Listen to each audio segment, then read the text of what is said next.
Let's go, Lions! Today we need to talk about a topic that is on everyone's lips in the NFL world, especially the Detroit Lions. Before we get started, make sure you've hit the like button if you've been a Detroit Lions fan for over 20 years. In this video, we have some exclusive news, and I want to start with this one. DJ Reader and his rehab process.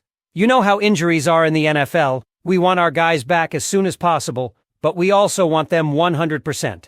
And for Reader, it's been a journey. Let me break it down for you.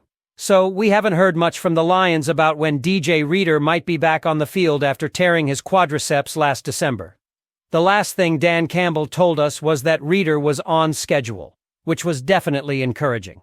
And in training camp, Reader himself said he expected to be off the PUP list by the time the regular season starts. But here's the twist. We just got an update directly from Reader himself on Monday at a community event for his charity, A Son Never Forgets.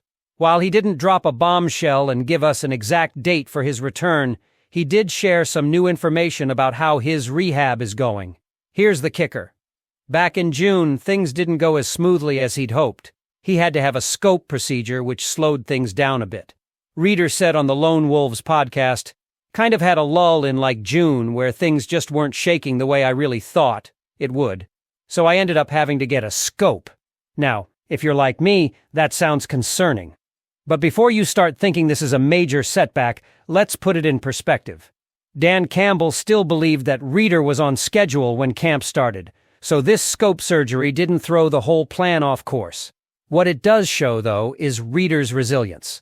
The man's been putting in the work, and if you listen to him talk about it, you get the sense that nothing is going to stop him. Sure, he admitted the process sucks, but his attitude is what's keeping him pushing forward. Reader's got this mindset that's all about taking things one day at a time. He said, "All I really know is the work. I don't really know anything else. I've always kind of been, if I decide to do something, I'm going to just go ahead and do it. Just show up every day and know that every day is a step forward, not a step backwards.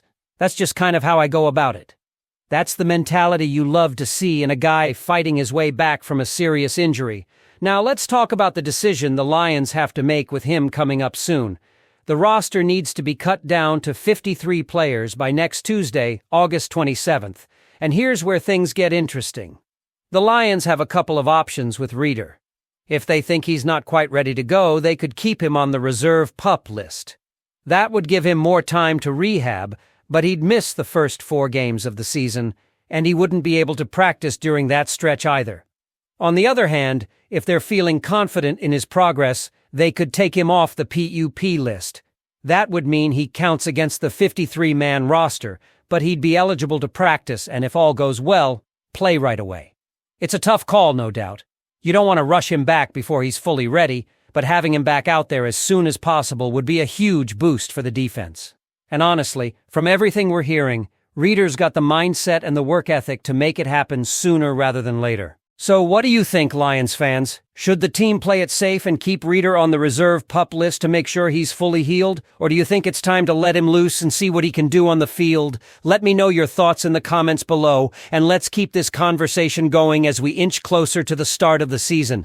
Let's talk about that first preseason win of 2024 against the Kansas City Chiefs. Man, it was close, but we pulled it off with a 24-23 victory. It's preseason, so it's not about the score as much as it's about the individual performances, and we've got some juicy numbers courtesy of Pro Football Focus that break it all down. So, let's dig in and see what stood out from Week 2 of the NFL preseason. First up, we've got to talk about Sione Vaki. Now, if you didn't know much about this guy coming in, that's fair. He only had 14 targets while playing at Utah last season, with 11 catches for 203 yards and 3 touchdowns across 6 games. But if you watched him against the Chiefs, you wouldn't believe he's that inexperienced in the passing game. Vaki was an absolute beast, putting up a ridiculous 3.16 yards per route run. To give you some context, among running backs with at least 3 targets through 2 preseason weeks, Vaki ranks 9th out of 49. That's solid. Sure, it's a small sample size, but what we've seen so far is nothing short of impressive. And Vaki didn't stop there. The guy was unstoppable after the catch, too. He put up 11.0 yards after the catch per reception, which is the second best number among all pass catchers with at least 4 targets. 76 players qualified for this stat, and Vaki is near the top. You can see he's got a knack for finding space and plowing through would-be tacklers. That's the kind of versatility we love to see in our backfield. The kid's showing some serious promise. Now, let's shift gears and talk about Hendon Hooker. We all know the buzz around him. Plenty of chatter about his accuracy issues during spring and summer workouts, and there was some concern, especially with that lingering finger injury on his throwing hand. But man, did Hooker quiet some of those doubts this week. He put up an adjusted completion percentage of 92.9%, the fifth best among 61 quarterbacks who qualified in Week 2 of preseason. That's not a typo. 92.9%. Sure, he started a little shaky. His first throw was a bit high to Doris Fountain, who was wide open, and his second pass on that same drive fell incomplete on a 3rd and 5 screen play to Maurice Alexander. But then, Hooker found his rhythm. He completed 12 of his next 13 passes